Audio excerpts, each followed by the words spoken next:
thank you again, all of you, for joining us for the launch of the Impact Toolbox that the Law for All team at Ashoka has built. My name is Subhashish. I head the Law for All initiative at Ashoka.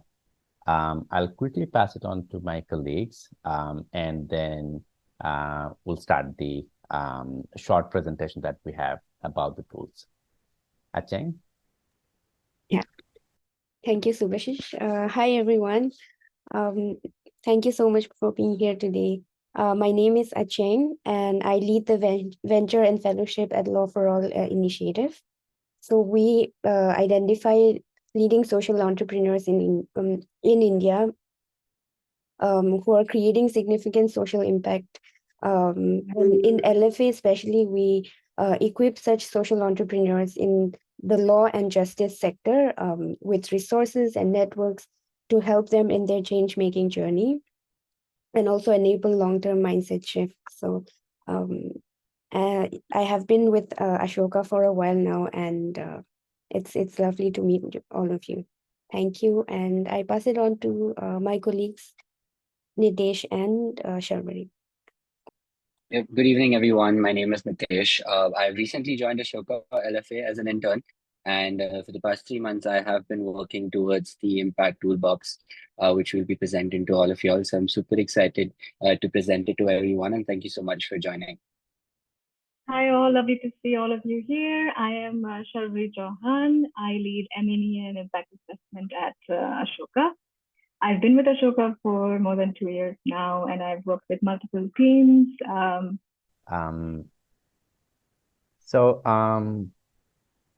I thought I would share a little bit about the origin story of the Impact Toolbox.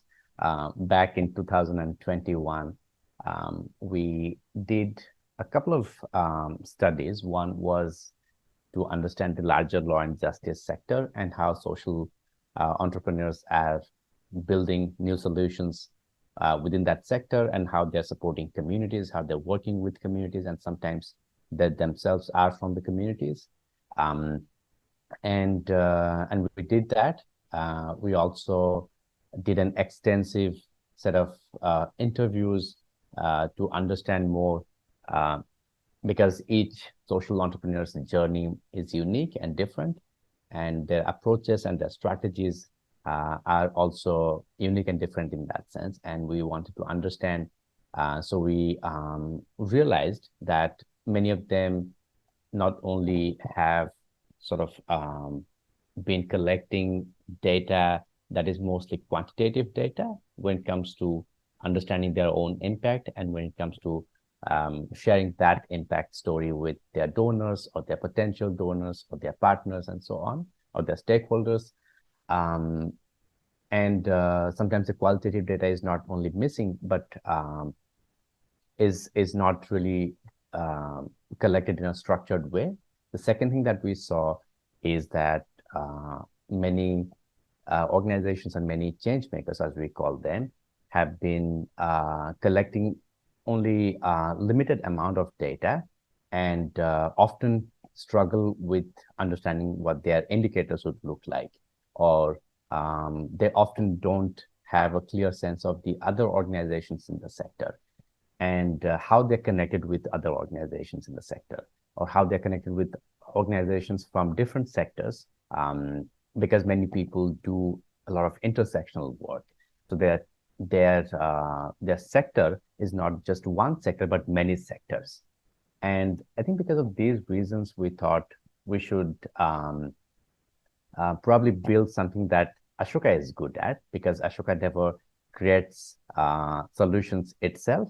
It works with social entrepreneurs. And for the last 45 years, it has been working with more than a network of 3,800 social entrepreneurs around the world. And we thought we will bring that wisdom into practice and build something for this community, for the community of social entrepreneurs, and focus a little bit around law and justice, because that's a sector that is evolving, that is emerging, and we saw a lot of potential. And we thought we already have been working with many social entrepreneurs. Let's also work with them a little bit further, and then capture their wisdom. And then we started doing a lot of brainstorming back in 2021 again, around October, November, I think. We gathered in a room in Bangalore in our office, invited some of our friends from Agami, and a few other friends as well. And then for the entire week, we basically brainstormed about building different tools. We did a lot of paper prototypes. And then what we did is we launched our microsite, which is lawforall.ashoka.org.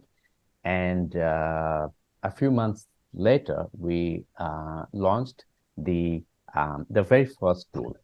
And that's called Knowledge Hub. And I'm going to talk about that a little bit later. But we developed three different tools, Knowledge Hub, Know Your Network, and Measure Your Programs. And these three tools essentially work together, complement each other. Knowledge Hub is a directory, an online directory of curated resources that are around impact, that are around the work that many others are doing. So it's not really our work. There's definitely some resources that Ashoka has created and that are included in Knowledge Hub, but it includes many more resources. And Know Your Network is sort of the next step when one has access to all these resources. They might want to know who are the other stakeholders, who are the other potential allies, or who are the existing allies that they have, right? Every change maker wants to know the whole network. And to give this sort of high-level overview of this sector that is specific to their own work, we created Know Your Network. And Nitesh is going to talk about that in some time. And Measure Your Programs is not necessarily a tool to measure your programs or collect qualitative or quantitative data. It is a tool that could be used prior to using any other tool. What it does is it helps any social entrepreneur understand the particular indicators that they have to focus on and how they could collect data around those indicators. So it's kind of a meta tool in that sense, but it's pretty simple and straightforward, and it's interactive. Know Your Network is also interactive. We're going to demonstrate these tools a little bit later. I'll quickly talk about Knowledge Hub, and then I'll pass it on to Nitesh to share more about Know Your Network, and then Sharvari will share about Measure Your Programs. So Knowledge Hub, as I said, is an online directory, and it's available at on our website, lawforall.ashoka.org. What it essentially has is three things. One is a search bar. The second one is a bunch of tags, and the third one is categories. And you can, of course, go and search for any particular resource that you have in mind or that is in a particular area by typing, or you can use the tags, and tags are basically kind of intersectional resources. The same resource could have multiple tags, and they could be categorized under different things. Say, for instance, anything that is around gender justice could be created by different organizations. And to search something like that, you will be able to see that in the categories. So that's how they're categorized. And we currently have a good number of resources that includes video recordings, that includes impact reports, that includes reports of our own. Ashoka has done a lot of extensive studies in the past, and those are also included. But I think we have also included a lot of resources that are created by allies like Agami and other change makers in the network. So I think you'll be able to see all of those. And just in case you want to scan with your phone, there's a QR code, and that's the URL to visit the Knowledge Hub. And hopefully we'll send a follow-up email with all these links, so you don't have to write down or you don't have to take a note at the moment if you don't want to. Then Know Your Network is something that we built after we are done with Knowledge Hub. Of course, we have been testing these tools. We have been trying to understand if these tools make sense for others and not just us. So Know Your Network is something that we have recently started testing once we are very happy with the tool that we built. But nobody can be really, really happy. This is all work in progress. And I think that's the case for all of us. We never are happy about things that we build. But I think once we sort of clear that this could be used by people and this is ready to be launched, what we did is we tested this with people that never saw this tool before. So I think we got really useful input from them. And I think that really, really helped to reshape. Again, this illustration is also by Siddesh. We're very thankful to him for building this. I'll quickly pass it on to Nitesh. Nitesh, if you could walk everyone through Know Your Network and probably do a quick demonstration. So yeah, like how Subhashish mentioned, I think a lot of times a lot of people struggle to find connections or to find contacts for which work gets a little, just stays in place. So which is why when we were developing the Know Your Network tool, it was very important for us that we align the interests of the change makers or the entrepreneurs. So I'm just going to quickly run you all through the tool. When we click on the link, okay, so this is how the Know Your Network tool looks like on the front page itself. It's very simple. The Know Your Network tool works in two steps, two stages. The first being seeing your network on a particular visual, and the second is adding a connection. So I'm going to show how we can add a connection. It takes barely 2 minutes to add a connection. So I'm just going to show how that's done. It's done in 5 steps, where first of all, you have to fill in your connections organizations detail. Now I'm going to key in static values here for now, just to show how it is done. You can have, so the organization's name can be written as, the entire name, but then we have a short name for it so that it's not hard for you to read when you see the visual on the connections map itself. So you can key in your email ID. And then when you move down, you need to fill in specific information about your connections organization type. Now, these are the different categories that we have categorized the different organizations type. And if you hover over the icon, which is the bulb icon, you can actually get examples of what kind of organizations fit under these categories. So that makes it very simple for entrepreneurs when they're trying to utilize this tool, because some of them might be confused in terms of which category does the organization fall under. So I'm going to just quickly choose one. And then it also asks you what is your focus area, like your organization's focus area, because that's how the algorithm works for the visual representation of the connection. Once that's done, you also have to key in your connection focus area. Now, again, I'm just repeating these are static values. Post which, the last step for this particular tool is which of these categories under this does a connection is open to. So these are 4 categories that we have categorized them into, and you can select either one of them, and all you have to do is click done. Now, since the tool is on a testing phase right now, it takes a little bit of time for it to be reflected. But once you have added a connection, this is how the visual representation of the entire connection map is shown. Now, if you can see, I had keyed in the static values of XYZ, and it's being projected on the visual map itself. Now, sometimes it might be a little complicated to understand what's happening with the map. So we have a legend here, which explains the different symbols and the icons which are categorized, and also how are the organizations connected. Now, there are 2 types of connections, which are direct connections and indirect connections. So when there is an entrepreneur who's trying to understand whom do I connect, it's very easy for them to understand if they're directly related or they're indirectly related. And one of the other things or the aspects of these tools is that if you hover over any of the organizations, you get details about the organization, say their website, or some of the organizations have their phone numbers and email IDs keyed in. So this makes it very easy for entrepreneurs to understand who they have to contact and how beneficial it's going to be for them. So this is the Know Your Network tool. I'm going to pass it on to Sharvari to take forward for the next tool. All right, I will. Can you sync to LinkedIn profile? I think that's up to the person if they want to share their LinkedIn profiles. At the moment, it doesn't take you anywhere out of the site. We're still testing that bit, but it doesn't take you on the LinkedIn site at the moment. And also, I would add that we're collecting absolutely no or very little personal data when we are asking people to sign up.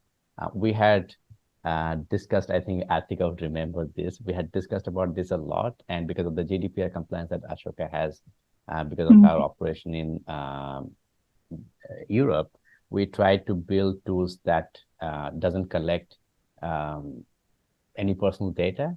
And that's also one of the reasons we didn't add social media profiles. So we discussed about this a lot, Shreyas, but eventually we decided not to add social media profiles. And LinkedIn, of course, is very much a professional social media, but we didn't add any of these. All right. So I think in the past, I don't know, 6-7 years of working, one of the things that I've personally observed a lot is that there's this growing need to collect data, to quantify impact, to measure impact, right? And people just think that the starting point should be to go ahead and just start gathering and collecting data. But I prefer to take a step back and to even understand what are the proxies that you're looking for, what are some of the indicators that are there, what are you even trying to measure? So I think with the measure your program, it's a great starting point, even if you are just thinking about that and not necessarily just trying to think of the end game, but even to just go back and say, this is what I'm interested in measuring. This is what a direct indicator looks like. This is what an indirect indicator looks like. So we have all of that put together. And I think that's something that is very useful for any person who is interested in collecting data, measuring their impact, etc. So let me share my screen and I can walk you through it. So we are at the Law for All main page at the moment, and you would have to go to tools, and there are 3 tools that are there, which spoke about the Knowledge Hub. Nitesh walked you through Know Your Network, and I'm going to take you through Measure Your Program. I actually want some volunteers to help me fill the information in here so that it's more interactive, and I also get a sense of what you think as we are going through the tool. So can someone tell me like a name of a program, like anything that comes to your mind that I can write down here? Anything. It has to be law space. It doesn't have to be. I think it's better if it's in the law and justice space. But if you could just unmute and say the name of a program that you are working on that I could put here. Right, and then we write the date. Oh, I can jump in if yes, thank you, because I wrote such a boring one. Please. Agami Shala maybe. Okay. Yeah, right. And what would be the objective? Leadership capacity building. Okay, and then we have the focus areas, right? So we've got legal literacy and empowerment, digital processes, women empowerment, right? So, and it doesn't have to be one or the other. It can be a whole mix of them. So I think you can pick a bunch for the sake of testing it out. I'm guessing this is in progress, like you'll have more fields as we go along. Yes, I mean, for now, I think this is where we're at. And the idea is to also like map it to your program as closely as you can, instead of just coming up with more and more pillars. And then, of course, we would love to expand it at some point, but at least for now, I think when you're just Sorry, I picked the wrong program. I think, okay, let's just say these 2. Yes. And then we go on to the indicators that I was talking about before, and we've kept these little icons. You get a sense of also, like, we've tried to describe it a little bit and tell you what a direct indicator is. Direct indicator is, what do we mean by system change indicators, mindset shift indicators, etc. So let's say we have, these 2 that we are looking to go for.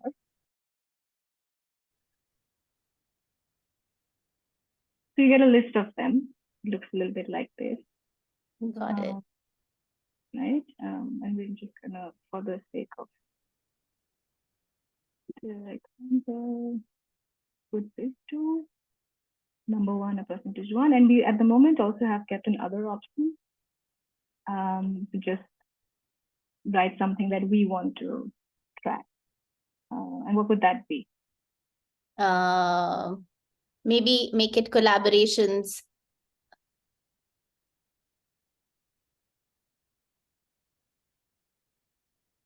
And for now, what we're saying is you do up to 4. You can do 1, you can do a maximum of 4, but that's where we're keeping it for now.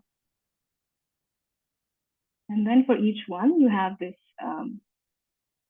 this particular format where you put what is the target that you have set for that indicator.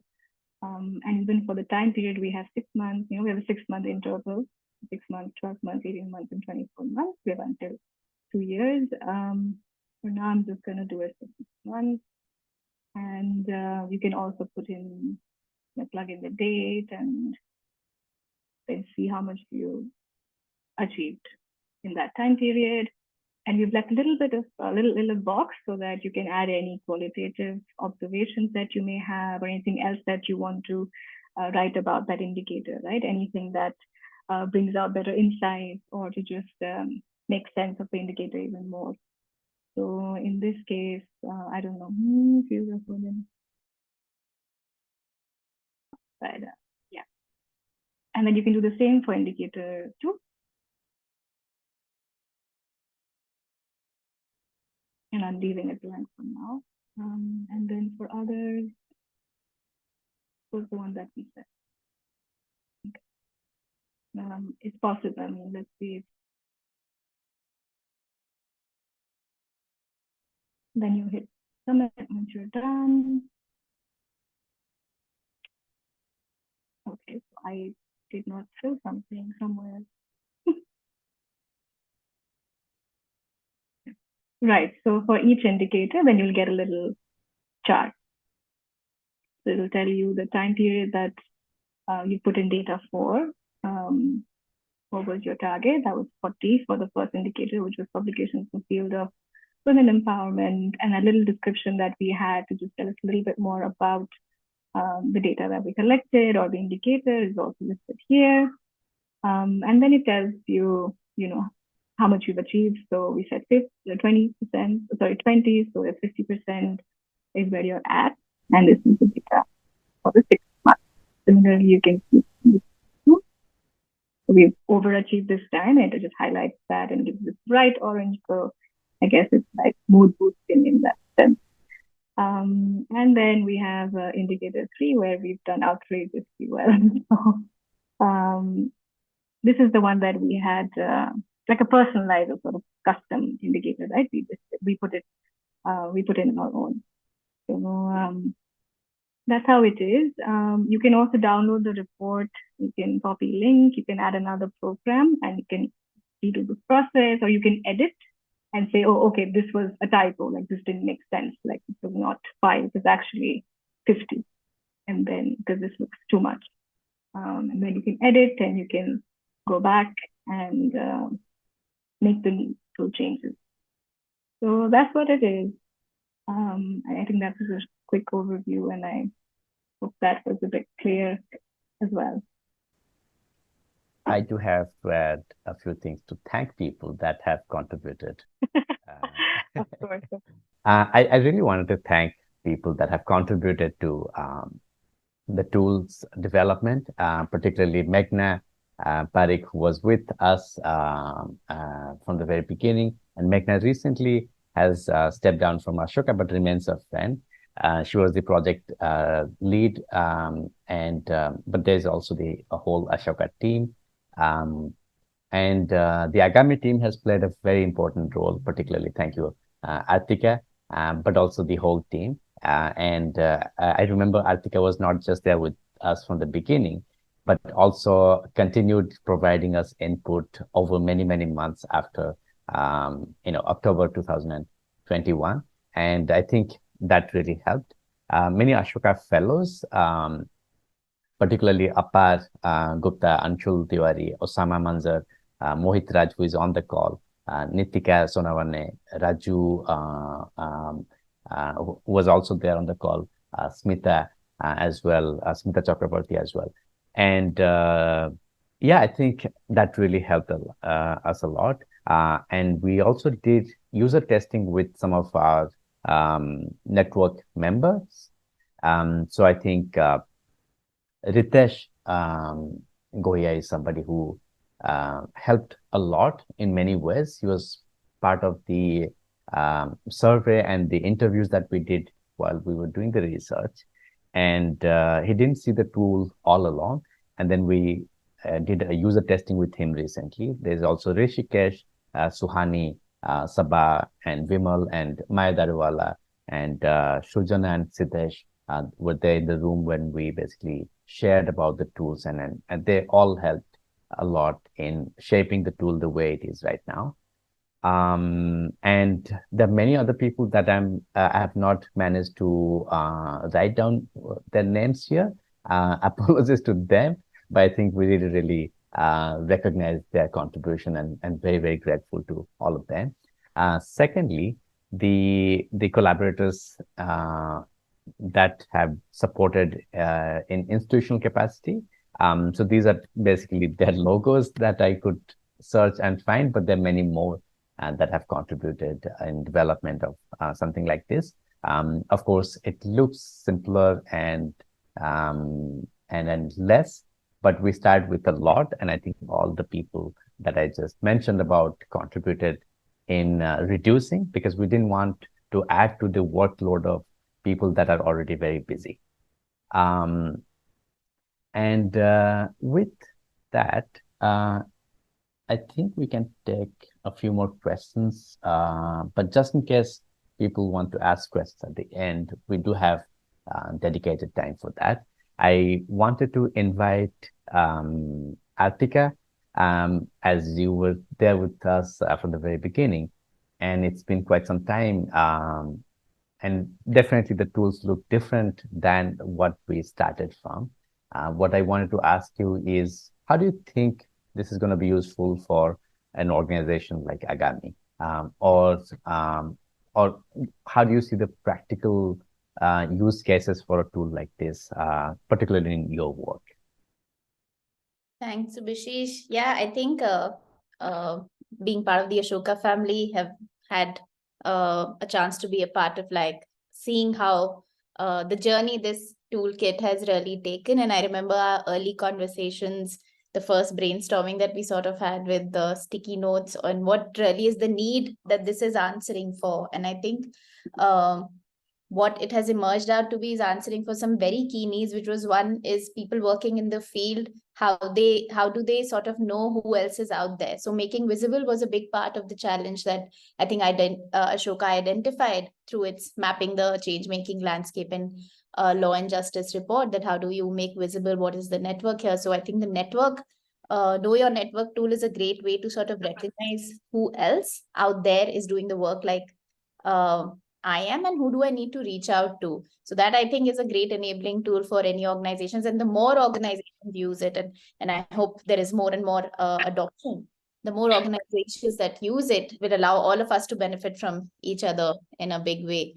The other part, I think, the knowledge hub, of course, a great resource, but also the impact tracking, just knowing what are the metrics that one can track. Sometimes I think the conversations we were having is that as organizations, sometimes we don't recognize the metrics that we need to be tracking. So is there a way for something that can sort of invite those out of us in? So the separation of direct, indirect indicators, qualitative and quantitative metrics, I think that's definitely really useful. I think for me, this whole exercise has really been what Ashoka does best, is to cultivate the ecosystem. So what will serve all of us who are trying to do this work in the field. And while collaborations have become this loved and hated word both, but I think tools that enable us to just sort of recognize the fact that impact collaborations are maybe a way to decentralize impact really, and tools that can enable that is something that all of us can use and benefit.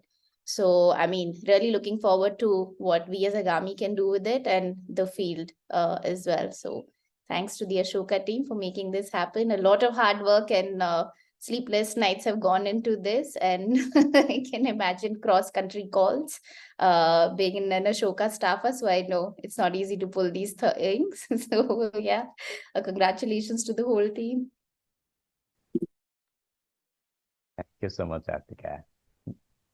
I think we can now take questions, comments, and I'm sure you all will find a lot that is missing and can be added. We'd love to hear all of that now. Yeah, hi. Thank you so much for presenting us this. I actually missed a little bit of it, but if you have covered it already, please let me know. But I really have a question around the impact metrics.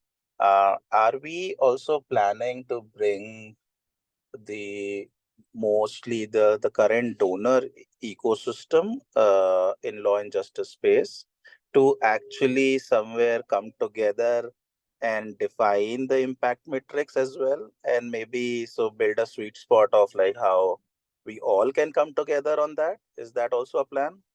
That's a great question. I think at some point we want to do that, but we so far have not added. So I'll be very honest there, Mohit. But I think that's a great point. We really want to add that to our work process, where we can bring more people to the network, and then but I think what we did is Ashoka has been working with a lot of donors for many years, right? So we have been tracking that and the kind of metrics that they want to see, the kind of indicators they want to see being tracked. So I think we incorporated some of those while designing. But yeah, what you just suggested in terms of adding more, because again, this sector is emerging and is basically gathering a lot as it grows. So I think it's very pertinent and timely. But thank you so much for suggesting that, Mohit. I really think that if like all the major donors in the ecosystem like RNP and Azim Premji who are in the law and justice ecosystem, if they also can come together and just like say that, okay, these are the 10 impact metrics, we all are coming together and could so it will be very easy for all of us to actually come together and decide, yeah, we all will have our impact metrics around these indicators or something. That actually can be very handy for the whole ecosystem. Yeah. Okay. Thank you. Absolutely. I actually have a question for all of you, and anyone can respond to that. We did try to do two things. One is we try to look at the sector and the data that we had collected and created the indicators that sort of spoke to all those organizations and all those change makers that we spoke with. But I think we also missed out a lot, right? That's part of the process. While you're doing something, you might focus on one part and not focus on all the parts. And I think this is the beauty of something that is being developed and is being sort of see the journey of evolution. So I think in that process, we probably should have added more number of indicators, and we consciously added less, or we consciously try to keep the options less so that people are forced to choose the one that is the most relevant and not choose a lot, because at the end, if they see something that is very overwhelming, then it might just hamper their process. So I think that was the design. But I think that said, when it comes to indicators, there's no end to it. What are the kind of indicators some of you actually track or are tracking of late because of the ecosystem, right? The ecosystem is changing and evolving quite a lot. And I think there's new things that is added every day. For instance, not many people thought about the impact of AI or how much AI would be used and would change the larger landscape of law and justice. And I wonder if you have seen new indicators in your own work and would probably like to add and track and then probably report against those indicators. Any of you are most welcome to share about your journey. I could take a crack at it, sorry, something's happened in my video, so I think you're seeing my black square. I don't know if it's good, but specifically with AI, I think we are trying to identify what some of those indicators could look like, because AI is so broad, and its applications are also broad. We realize that for each application, the indicators could look very, very different. So, for example, when it comes to Jugalbandi, the chatbot framework that we developed, I mean, there the indicators could be sort of simplified into what sort of services a platform like that is enabling access to. And there it could be applied to a range of services, right? So it could be legal advice, it could be other forms of information that could lead to some outcome that may be difficult to measure. So I think we're still figuring that piece out because it's such a broad stack that could be applied to things even beyond justice. It's very difficult for us to narrow it down. Some of the other work in the AI space, for example, building a base large language model that can reason on certain legal tasks. Again, there, the approach is to sort of create benchmarks, right? This is what our model can do. This is where we benchmarked it. So, for example, our NER model currently has a 90% accuracy. And that's a global standard. And so we're able to invite people to come and match that benchmark or do better. So, at least in the AI space, it's quite, there's some things that are easier to quantify, but many things that are not. So I think as we sort of go on this journey, we'll develop better scales, and we're keen to open source them and make them available to other people. But the more you try to narrow it down to a few things, the more the harder it becomes. It's very difficult. Thank you for sharing that, Paul. That's very, very useful. And I was also thinking about what Murali has asked.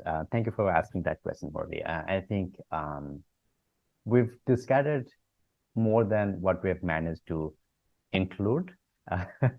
And we've not just discarded others' ideas, we have discarded mostly our own ideas that we came up in the beginning. So I think the first one was the design itself.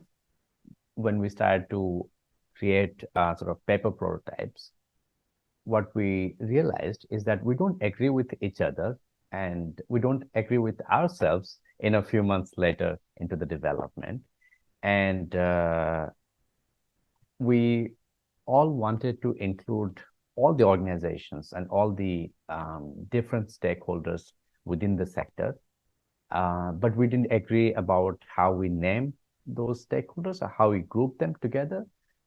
Say, for instance, there are organizations that are hybrid organizations. They have one for-profit wing and a non-profit wing, and together they become one brand. And there are organizations that are non-profits but are not think tanks, but have only one particular kind of activity or one particular kind of engagement that they have with the community. And then there are organizations that are purely think tanks. So we couldn't club all the nonprofits under one umbrella. So I think we tried to first start with the way they are incorporated, but that turned out to be a dead end. So we changed that strategy and clubbed organizations in a different way. So I think, and then we also struggled with the term civil society organizations, because academic institutions are also civil society organizations, but clubbing them together with several nonprofits that particularly work with, say, the startup ecosystem or other for-profit organizations didn't make any sense. And there are many organizations that are registered as for-profit organizations, but their work is very much around the society and supporting the society, very much like a non-profit donor organization. So I think, yeah, these are real challenges that we faced, and we eventually thought of looking at how the money is also being spent. So if an organization is a donor organization, then we put them into the donor category. And if the organizations actually implemented certain kinds of work, then we club them together and then try to see what would make sense. And but I think, yeah, these are also work in progress in many ways. The other things that we try to discard are the number of indicators. I think we came up with a really long list, an exhaustive list of indicators. And one thing that we really also want to do after this is create kind of a documentation, like a wiki. Well, not exactly like a wiki, but because our platform has its own limitations. But what we plan to do is to create a document that we will share with all and will be part of the Knowledge Hub, and would capture the whole process, how we develop these tools, right? Because that's something that we really want to do, that this is not something that is proprietary, but this is something that we want people to use and share and fork and make their own versions the way it makes sense to them, and probably from other sectors as well. So we would share that with all of you for sure when we have at least the first version, and we're hoping to have that in at least a month time. And then once we do that, that would be sort of a starting point for more conversations, and we would love to hear your feedback. At the end of this call, I will also share our email so that you can directly reach out to you and share your input just beyond this call.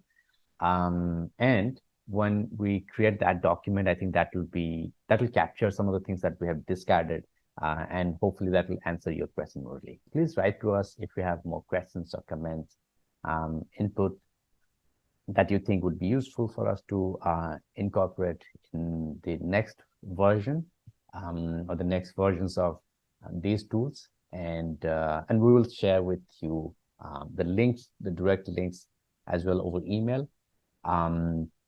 But thank you so much, all of you, for joining and participating, and also asking questions and sharing your input.